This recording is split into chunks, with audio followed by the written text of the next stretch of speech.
All right, we're going to go ahead and get started, and more people, I'm sure, will join in soon here as we tick past the hour. But welcome, everyone.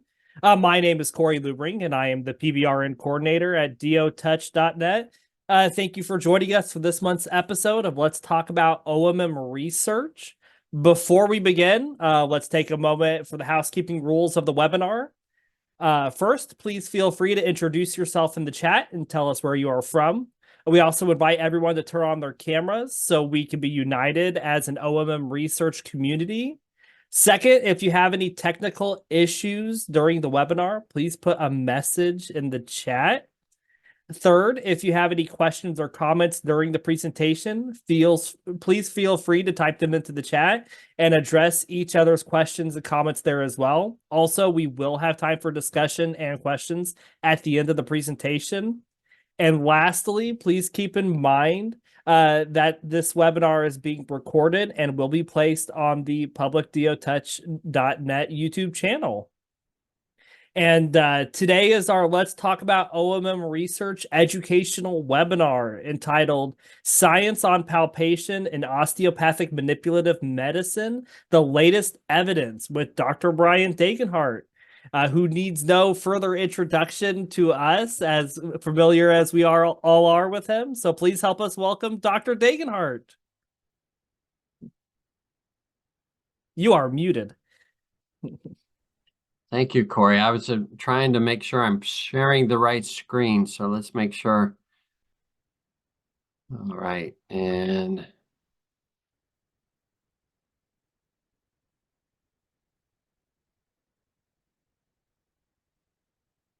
all right, I think we're ready to go.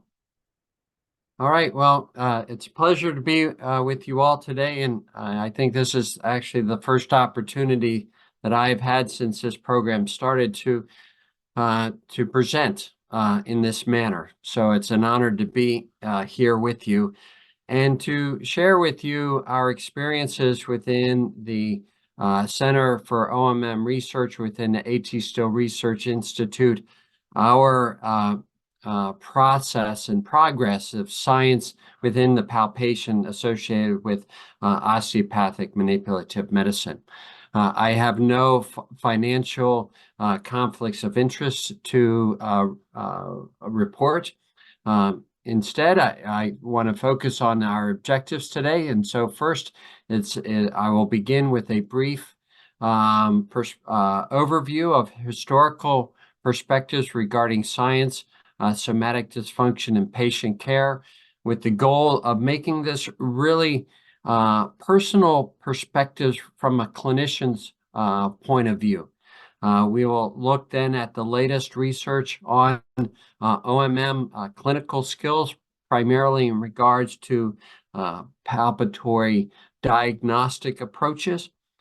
We will then look at this current evidence through the lens of current training within osteopathic manipulative medicine as a way for us to then conclude with our final objective, looking at opportunities for quality improvement and research within this field.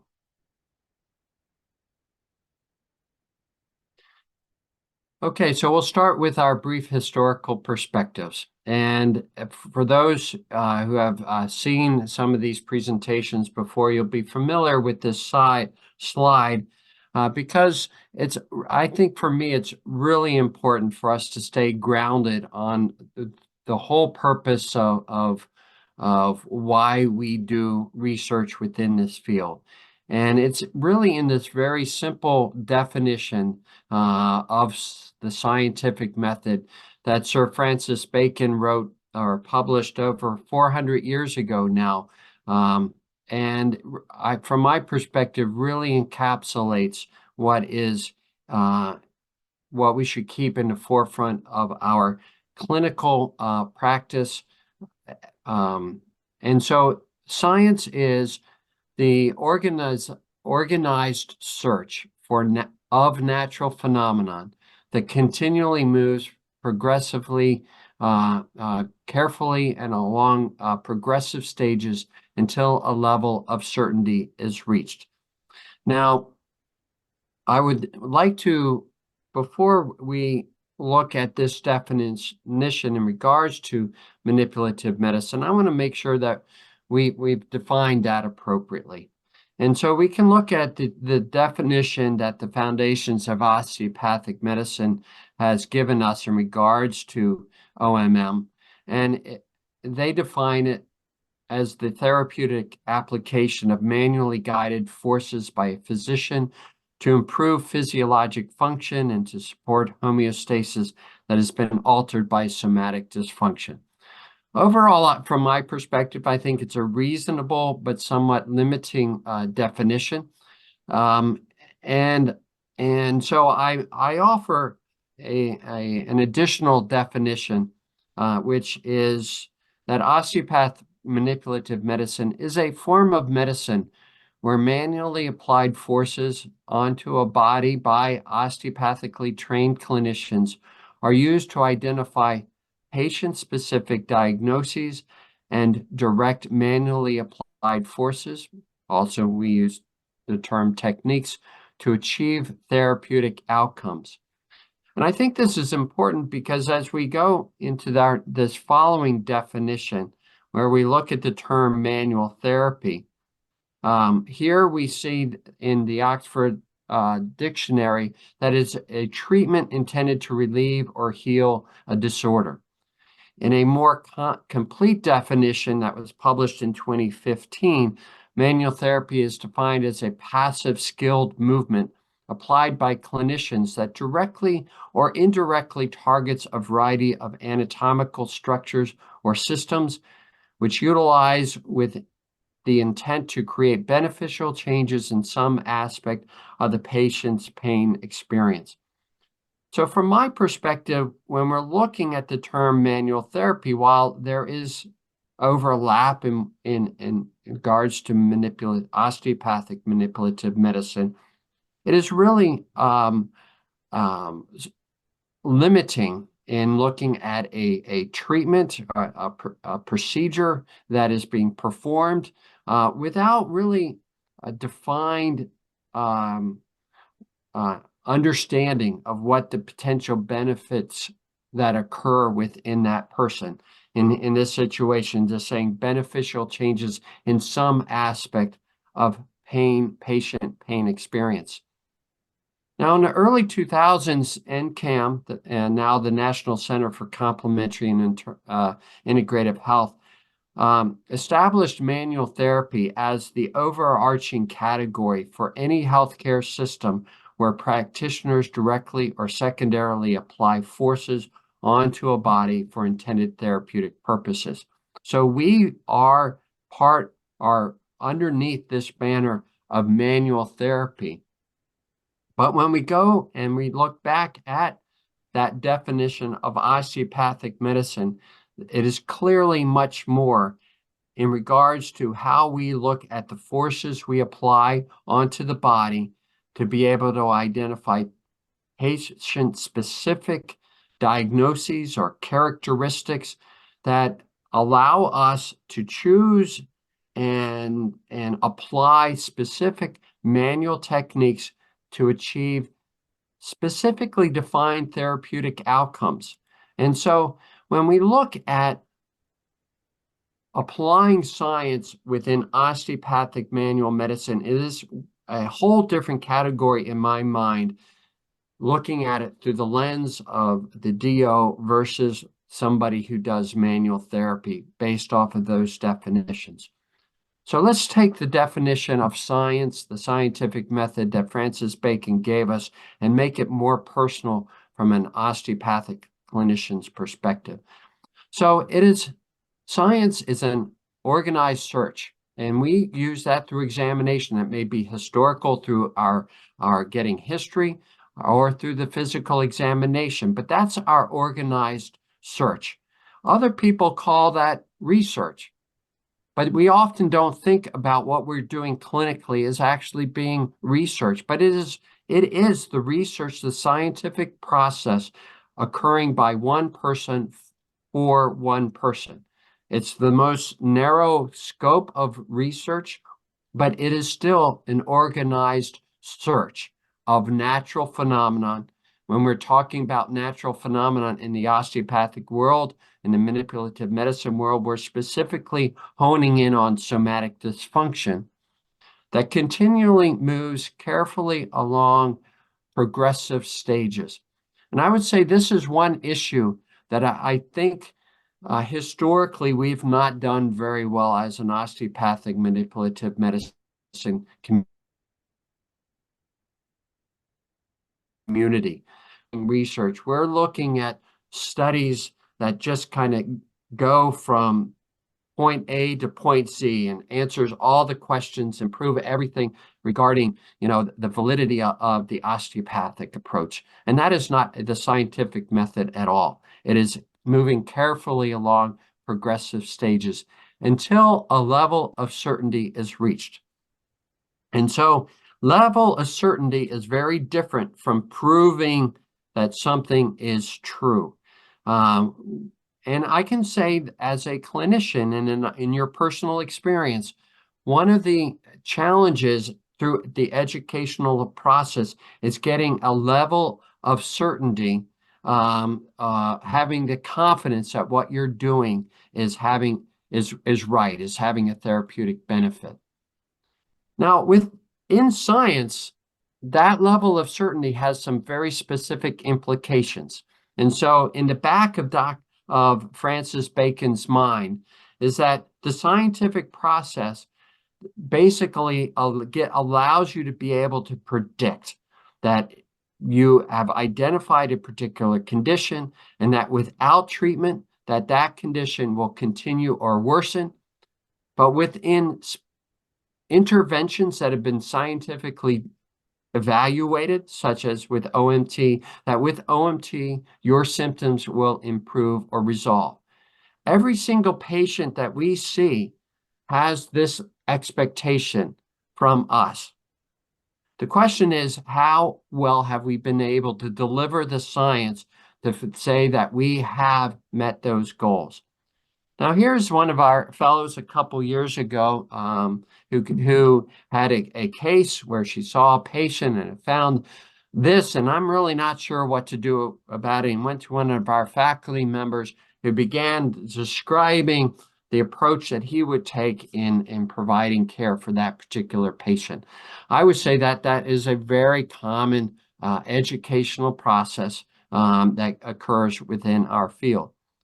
Here's an example of a person evaluating a patient who in their examinations found that the lesser wing of the sphenoid and the petrous portion of the temporal bone was very restricted. And so something within the mechanism or the process from the hands of that examiner into their mind and their processing of the sensory input and overlapping that into their historical context of their training and of their experience allows them to come up with this type of conclusion. From a science perspective, that would be great. The issue is, how do you know that? How can you say that that is true? How do we develop a level of certainty that what we think we're doing with our hands is actually appropriately predictive regarding a course of disease or the condition and towards therapy and improvement? So a physiologist from France, Claude Bernard, one of the renowned physiologists of his age, he has a quote that I think is really important here. Art is I, and science is we. Now, I would argue that within the osteopathic model over our last 130 years, most of our effort has been in developing the art. What is it that I feel with my hands? What is it that I do in caring for a patient?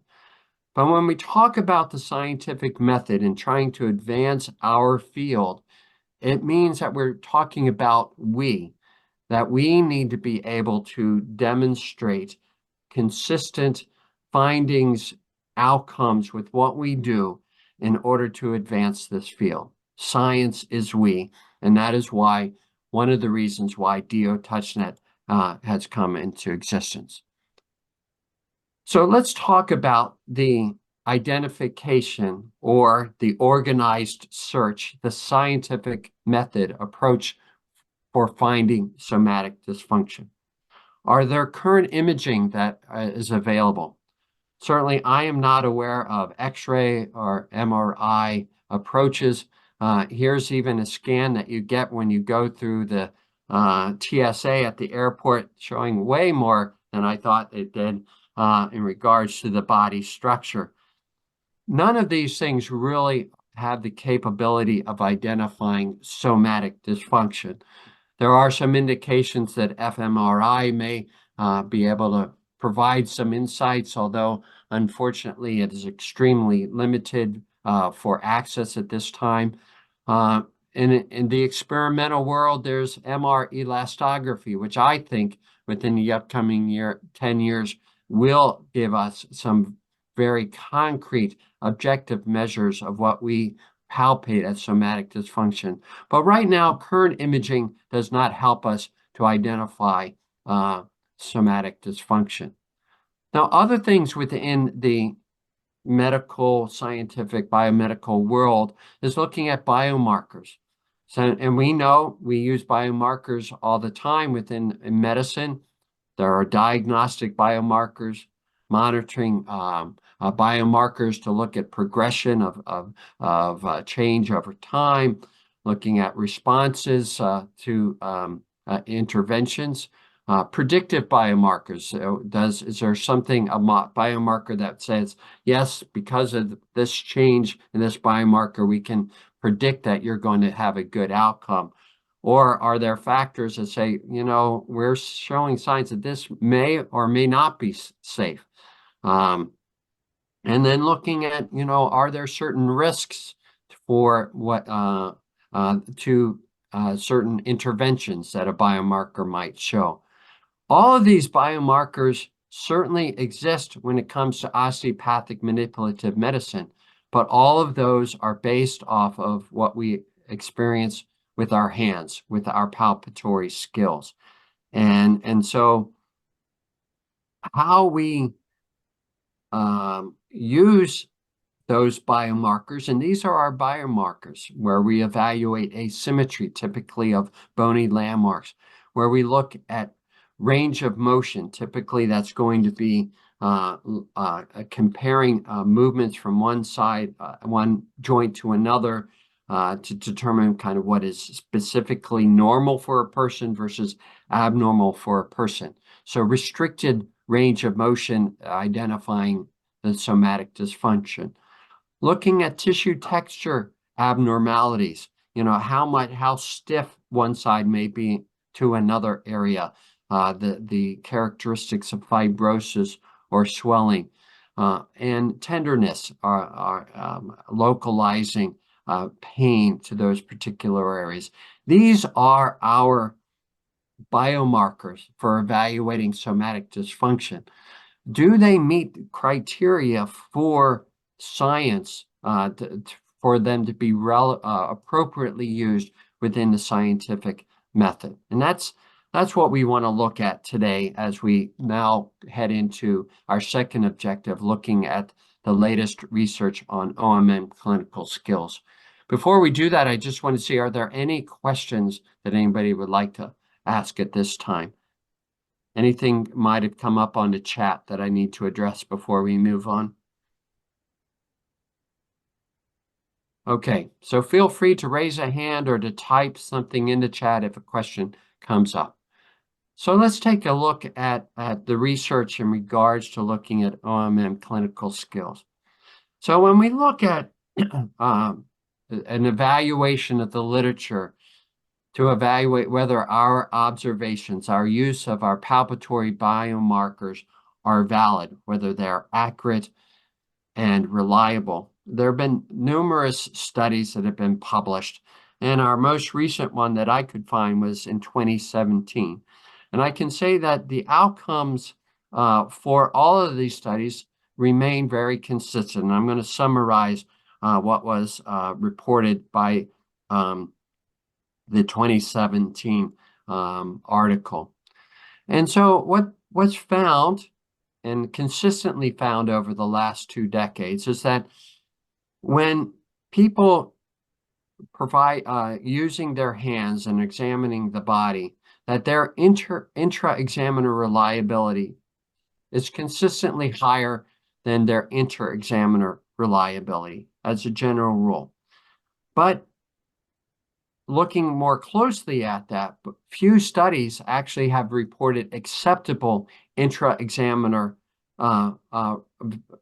kappa values. And kappa values is a scientific term to say that the level of reliability of a particular test.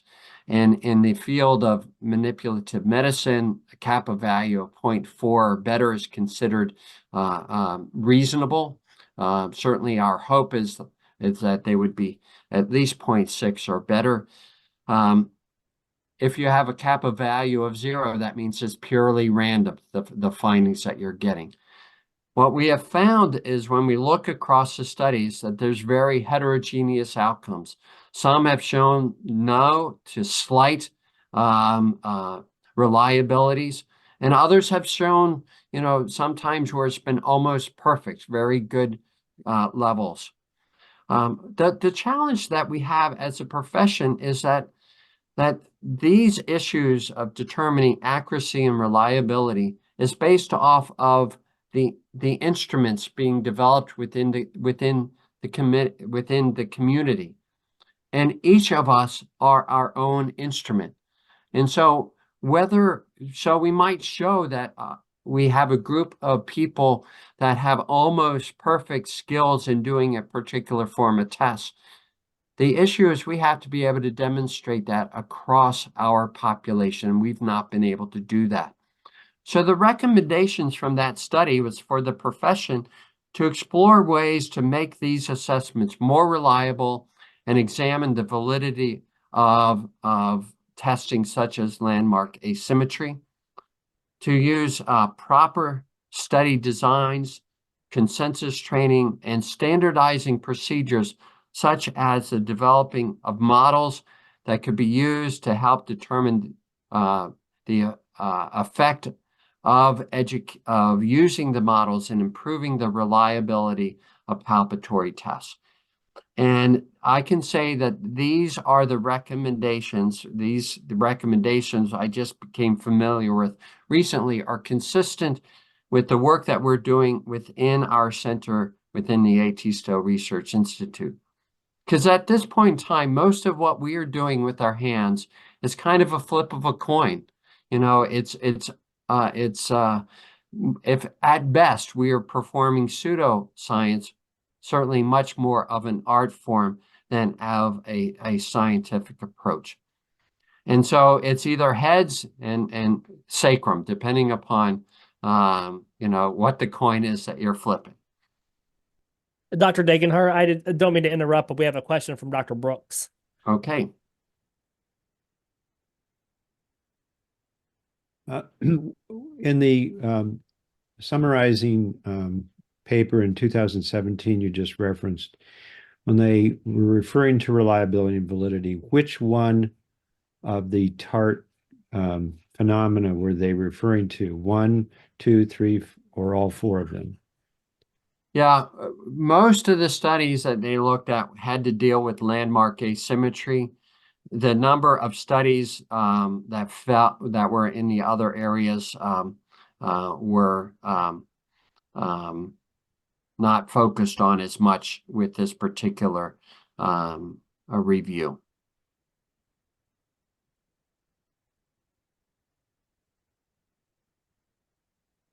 So it's very common for us to be reviewing and ordering labs on our patients. In our labs, we make assumptions that lab has reliable tests, that when we look and we send those tests in over time, that we can look across time to say that that we can look at trends and that this data is reliable enough for us to be able to make some conclusions and some predictions. That is exactly what we need to be looking at within an osteopathic model. But with looking at the reviews within the field at this moment, we cannot say that we've achieved that. What we can say is we are not science. We are more art, because art tends to be more random in its outcomes. Its art is not reproducible. It generally doesn't provide a predictable outcome. It doesn't mean that it's not a good outcome. We know that what we do is often therapeutic, but we don't know what we're doing. We are not necessarily able to predict what is it that we do that is causing whatever might be a therapeutic response. And so science is an organized search of consistent phenomena, looking for consistency within phenomena over time. And the phenomenon we're evaluating is somatic dysfunction. So we need to continue an organized search to find how we can consistently evaluate that phenomenon, so to be able to predict and influence the future.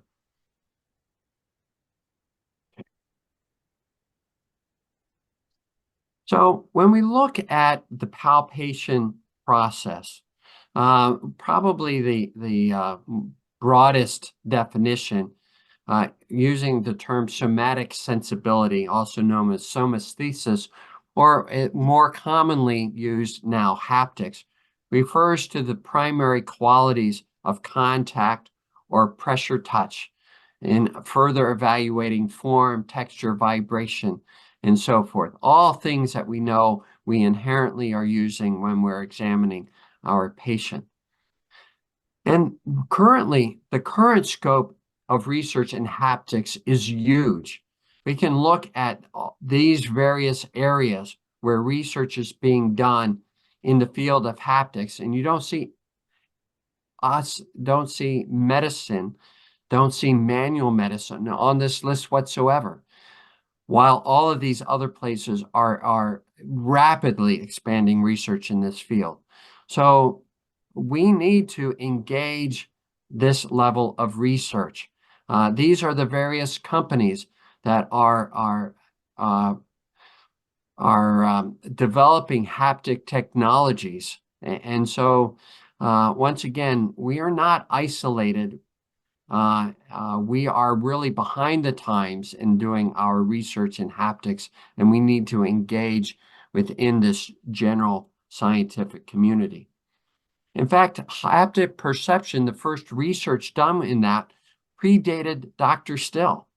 And at that time, where they were systematically investigating the sense of touch, they recognized that haptic perception had to do with two aspects of what we do. One is the haptic perception, the touch perception of what we feel, the kinesthesis of the somesthesis of what we are feeling underneath our fingertips, as well as the kinesthesis, the ability to sense both the static and dynamic body posture of the instrument doing the examination. So I would say over the years, as part of my training, most of the time when we are focusing on what we're doing, our perception is focusing on what's going on underneath our hands, in order most of the time to do research to try to prove that OMM is effective. But as I've already laid out, the purpose of science is to observe a phenomenon over time, so to learn how to predict and potentially influence that phenomenon. In order to do that, we need to be able to expand beyond the scope of just evaluating what is going on underneath our fingers, to what's occurring within our entire body, within the instrument that's influencing our perception. Now, our first work within the Institute began over 20 years ago, looking at the inter-examiner reliability of palpation of the lumbar spine. And 3 certainly specialists within the area, Dr. Eric Snyder, Dr. Karen Snyder, and myself, much earlier in our careers, led that particular study. And what we found, and as reported in those reviews, is that our tests were all more a flip of a coin and below the threshold of being reliable within a clinical practice. So none of them would show evidence of being reliable for a clinical practice. Now, the limitations of reliability is, first of all, what does reliability really mean? Is it possible that we could all be reliable, but we could all still be wrong? I certainly have presented research based off of tests that I've done where I had good intra-examiner reliability, but because of the research that we did, ended up learning that my perceptions were consistently wrong in those dissemination. And so we make an assumption that when we are evaluating with our hands, when we're evaluating anything, that there's a certain level of stability of the characteristics. So if we repeat the examination, that it hasn't inherently changed. And so we need to know the accuracy of the test and the ability of the examiners, of the instruments being used to perform them in order to do good science in this field. And so within the scientific process, when a phenomenon cannot be measured directly, science promotes developing models as a surrogate to evaluate that phenomenon. And so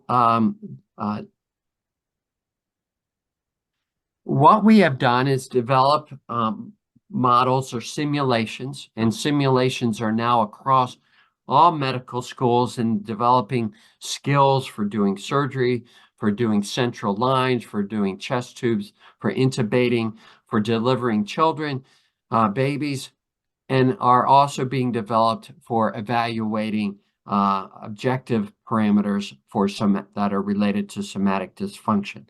And so the models that we developed, first of all, you need to understand the most relevant aspects of testing to incorporate that into a model. And that is what we have done. We have looked at the bony system of the body. We have developed models that have been reasonably shaped structures for evaluation, to evaluate these asymmetry, these structures within planes that are relevant to what we're doing clinically, so within the coronal and sagittal planes. Now we know what the degree of asymmetry, and our models are calibrated below a 1 millimeter level of sensitivity, and that we utilize some form of soft tissue interface between the hands and the landmarks to simulate the soft tissue of the body. So we've done quite a bit of work looking at bony asymmetry, in particular in regards to the Mitchell model, since that's the area that most of us consistently are using this type of testing with these various landmarks. In our modeling, we have done several of them. You'll see some of them here today. Here is an example of the pelvis model where we would examine the posterior landmarks, where these sides of the pelvis can shear up or down, can also rotate various degrees of motion. We have collaborating with fine arts people at Truman State University have developed a frame, a body mold that has tissue characteristics similar to the human being. So when we set up very specifically defined asymmetries, place the model over top, the soft tissue mold over top, that the experience is very similar to what you would have when examining a human person. We've also done that looking at the localization of lumbar transverse processes and to look at the general asymmetry within that horizontal plane versus the coronal plane for the pelvis models. So we've been evaluating our students for now 15 years. And this is an example of data that we collected this summer for our class of 2027. 175 students participated in this assessment, where the yellow bars are their evaluation of lumbar vertebra and looking at the asymmetry of the lumbar vertebra to say whether or not that segment is rotated right, equal, or rotated to the left. And then the darker bars are looking at their ability to evaluate asymmetry of the pelvis landmarks, and those specifically were for the ASIS and PSIS landmarks, so the most commonly used landmarks. And what we found looking over the, I'm sorry, I'm going to go back to that previous one. So here we can see the percent correct on the y-axis. On the x-axis is an estimation of how many students met that, performed at that level. And so we have a small number of, at baseline, we're being 80% accurate or better. It was easier to evaluate lumbar asymmetry versus the pelvis asymmetry, but the mean was around 60%, with a significant number of people underneath that. And so getting close to that flip of the coin outcome of the testing. And here, looking at 4 years of data, 680 students, we can see for the ASIS measurements that not every class is the same, but generally the class performance is anywhere from 20 to 70%. For the ASIS, if we look at the PSIs, we see some slight improvement, but still, no better than around 80% level. And so what this kind of tells us is that when the landmarks are closer together, we might be able to be a little bit more accurate, but still not at a very high level that we would want to do that. So when we're looking at improving our and documenting our skill sets as instruments, palpation instruments, when looking at humans at this point in time, consensus training is really the primary way of evaluating that.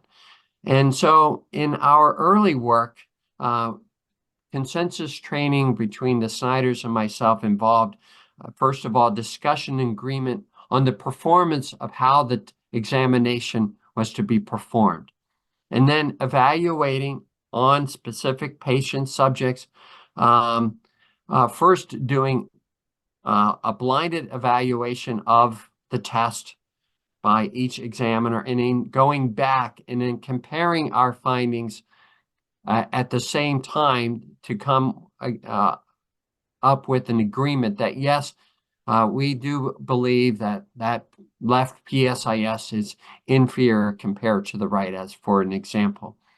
And then establish a consensus on how we'd go about performing it and interpreting the results for a future trial. When we went through that, we were able to demonstrate some improvement in our skills in an initial follow-up. We had difficulties looking at motion asymmetry. We did not make great, that our consensus training did not help a lot in achieving that. But that is solely at a single landmark. What we then did is continue to evaluate our reliability over time. And what we found was that we were able to sustain and continue to improve our reliability across a 6-month period of time. And this is the only study I am aware of that has been able to demonstrate it. And when we're looking at science, when we have a lot of instruments needing calibration, this type of work should become standardized. We should be having a lot of educational and research activities demonstrating this type of skill level. And we need to engage in that. When we're looking at how our class has performed over time, so this is a study set. We test our students looking at the lumbar asymmetry, pelvis asymmetry at 5 times throughout their first 2 years. And you can see how their progression of improvement has improved as a class in general, as well as this individual student. And they get this type of feedback to know that they are progressing in their skills, developing confidence along the way in that. And that's using pretty much just our standard Kirksville curriculum. The question is when they are leaving, we still have a significant number of people that have not really achieved an 80% threshold of accuracy of their skill sets. Is that really what we think we should be producing as a profession? And so we've developed another model, a more simplistic model. Here we have what we call our box model. This is for the ASIS, where we have ridges here that give kind of similar to the length of the ASIS, where we would link our fingers underneath it. We can shift the asymmetries very precisely on millimeter differences.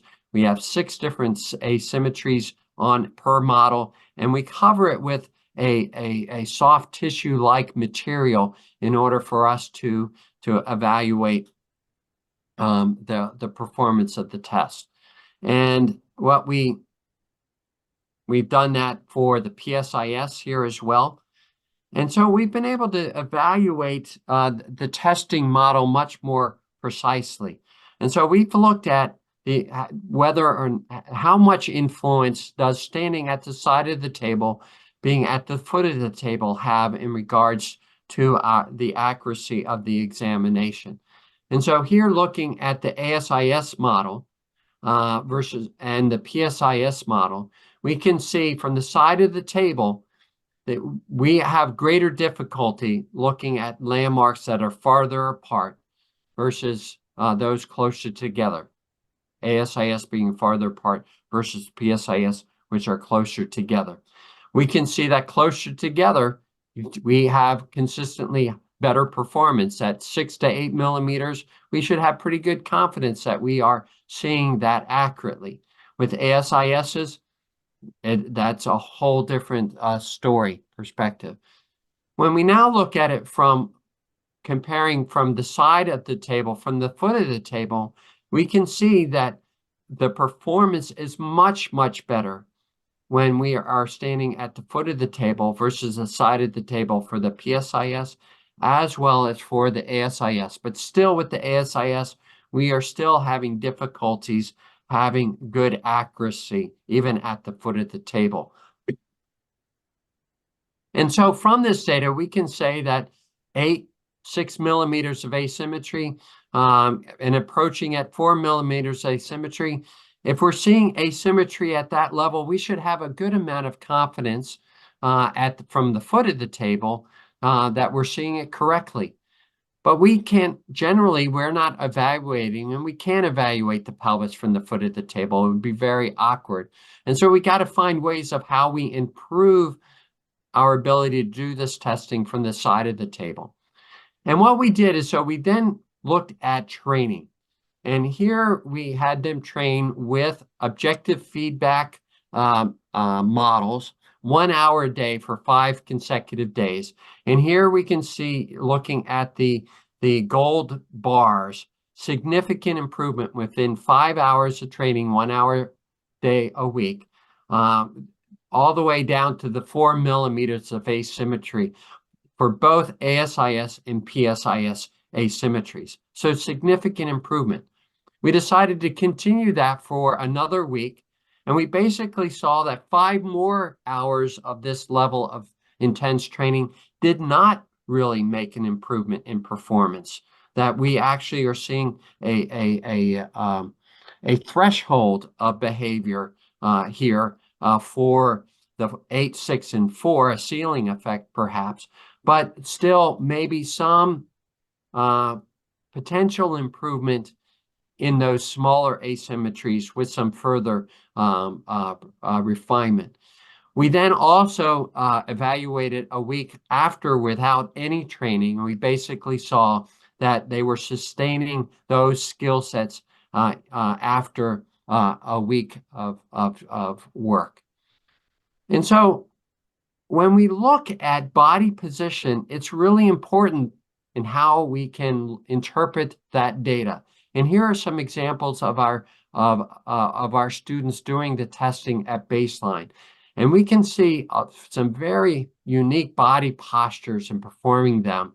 And we have been able to show that those body postures do significantly skew and distort the perceptions of asymmetries that I think have been demonstrated in previous science, why we have our findings are more of a flip of a coin, and why we may or should be able to be doing better just by understanding the geometry of what we're perceiving as we are doing that particular testing. Brian? Yes. We have a question from Angelique Mazzara in the chat. Okay. She asks, is there a difference between the position of eval? Is the difference between the position of eval dependent on dominant eye over the midline while evaluating? And we have done some preliminary studies on that, Angelique. Thanks for bringing that question up. And what we have found is some that right eye dominant and left eye dominant people do not perform the same. They are not just, mirror images of each other.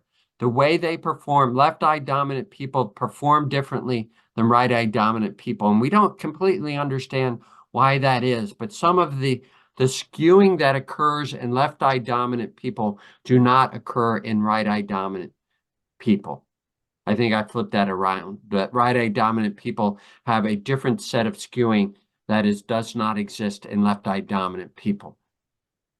We also have shown that right eye dominant people, when they stand on different sides of the table, do about 10 to 15% better accuracy when they are standing and on the correct side of their asymmetry. So yes, those are things when you have this type of modeling, you can ask those questions and do research on them. Now, I know our time is getting close, so I'm going to just quickly go and give you some perspectives of what we are doing, looking at range of motion, which I think overlap in tissue texture assessments as well. So here's an example of what we would typically clinically do to evaluate motion characteristics of the lumbar spine, whether it's rotated right or left, or perhaps looking at tissue texture characteristics of the erector spinae. If we just adjusted the vector a little bit of the thumbs, we'd look at other like side bending components of the spine. So this is what we have tried to model using modern force technologies. So we have set up soft tissue materials to give us a sense of having to work through soft tissues to look at motion characteristics. And we have developed a spine model that allows us to create a 90-degree angle as we would typically perform side bending to make sure that our measurements are accurate in doing that. And so we are able to look at, with every push, force waves on a computer to be able to give objective feedback in what is going on. And here we're doing it looking at rotational characteristics. Here with side bending, we're able to look at that. And we are able to look at, pressures with one hand, with the other hand, alternating hands, or both hands simultaneously. And ideally, in order for this type of test to be accurate, we need to make sure that we are comparing apples to apples, that what our right hand's forces are being applied is comparable to what the left hand is doing. And we make a general assumption that we have developed that skill set. And here we can see, after some training, what I would consider ideal. As this person is pressing in with their thumbs, they have basically overlapping lines of force and nice and steady control as they do that, which I feel would be necessary for good technique in dealing with balanced ligamentous tension, balanced membranous tension techniques, as well as diagnostic approaches.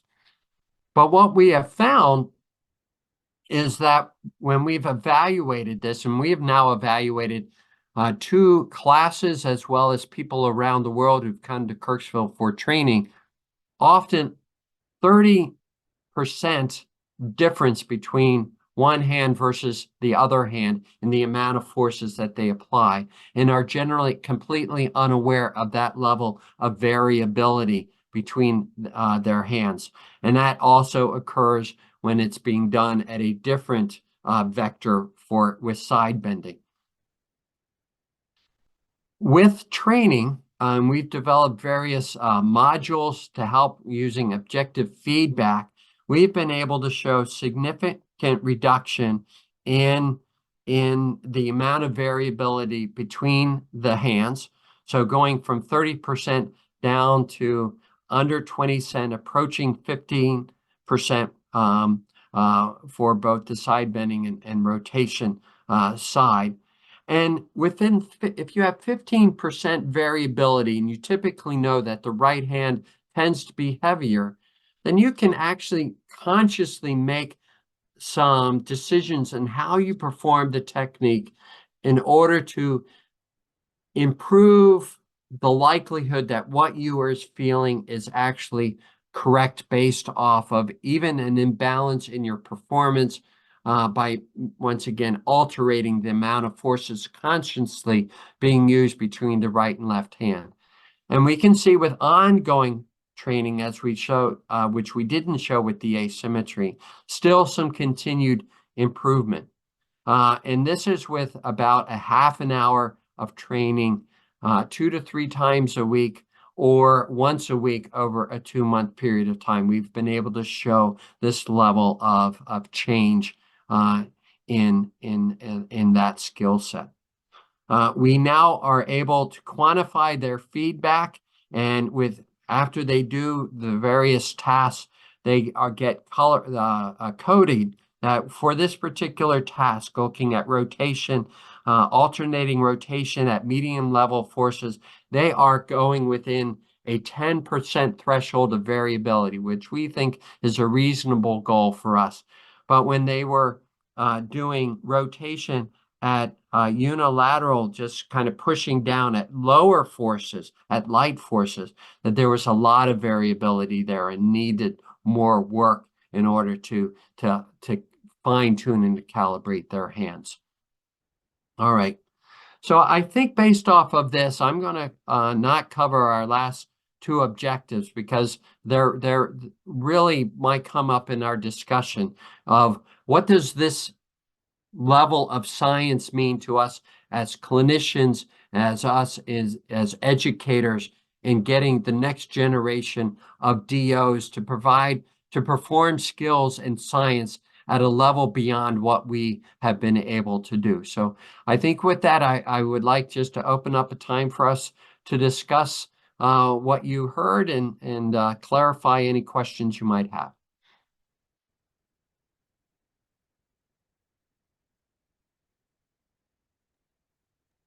Brian, do you want to stop your share? I would be happy to. We have time for maybe 2 quick questions with the time we have left. And I think we have 2 questions in the chat. So. Okay. You go ahead, Jane. So from Miriam, Are we perhaps just screening for individuals who are capable of such perceptions from those who cannot and never will? We know that not everyone who graduates from osteopathic education does manual medicine. Have you correlated the accuracy of perception with later utilization of manipulation? That is a great question, and I will say that that is part of the serial ongoing studies that are required for this. So once you have this level of baseline data and an ability to track it over time, first of all, we're going to deal with a lot of the reasons why people do not utilize it because they didn't feel that what they were getting was valid to start with. And so their confidence is going to be, and their capability will be at a different level. Now we got to track that over time. Great. Another one from Julian Moreno. Did you develop a self-evaluation tool to improve palpation objectively? Absolutely. These tools that we are having, that we're developing are independent tools that a practitioner could use to periodically calibrate their skills over time to make sure, once again, they're not getting sloppy. I can tell you that that's what happens within our programming, that they kind of they pass the test, they get a certain level of performance. When they come back around, they've just they have forgotten that their body position, their kinesthesis is an important factor that they need to think about for their accuracy, and they slip, and then then with recalibration, they improve again. All right. Well, thank you. So fortunately, our live discussion time is up, but don't forget that this webinar recording will be placed on our DO-Touch.NET YouTube channel where we can continue this discussion. So if you have any questions, just watch your email for an announcement when the recording is available. Post that question in the comment section, and we will reply to it there. Yes, Dr. Degenhardt. Sorry. And I would just like to follow up that the use of this type of training is something that we offer to DO-Touch members at a 50% reduction in cost for the CME. It is very intense process that requires statisticians and technicians to help run these. So it's not something we can offer free, but it is something that, once again, we significantly reduce it for people to come. And so we're constantly looking for opportunities to bring membership to Kirksville for this type of training. We are developing an on the road type of thing where we hopefully might be able to go to conferences to give some experience of it, but it's still a matter of having a fully focused conference along this line that will make it more meaningful for a clinician's perspective. So know that that is part of your benefits by being here and being part of DO-Touch.NET. All right. Well, thank you, Dr. Degenhardt, for such a great presentation. We just had a couple announcements for everyone goes. So just so everyone knows, per feedback we received from our members on scheduling our Let's Talk About OMM Research webinar series, starting April of this year, we will be holding our webinars at 1 p.m. U.S. Central Time on the third Thursday of the month. And our webinars will continue to be recorded and placed on our YouTube channel for viewing. In addition to this, we are reducing our webinars to a winter series in January and February, a spring series in April and May, and then a fall series in September, October, and November. And this is to take into account events such as our annual meeting in March and high travel holiday times in the summer and winter. And a complete schedule of this Let's Talk About OMM Research times will be emailed to our member following this episode. And lastly, our next episode of Let's Talk About OMM Research is a journal club on February 16th with Anne-Marie Zeller. It's our reschedule from our December episode that got canceled. on retention of tissue texture change after cervical muscle energy and high velocity, low amplitude intervention, implications for treatment intervals. And so we look forward to seeing everyone then. And know that it is time to be signing up for our annual meeting in March. And so everyone can participate no matter where you are located, whether you're going to make it to Colorado Springs or you're going to be at your home. It is going to be a virtual as well as an in-person conference. So please join us. It's going to be a great program, continuing to build our scientific community. So we look forward to seeing you there as well. Thank you, everybody. Thanks, Brian. Thank you. Bye-bye.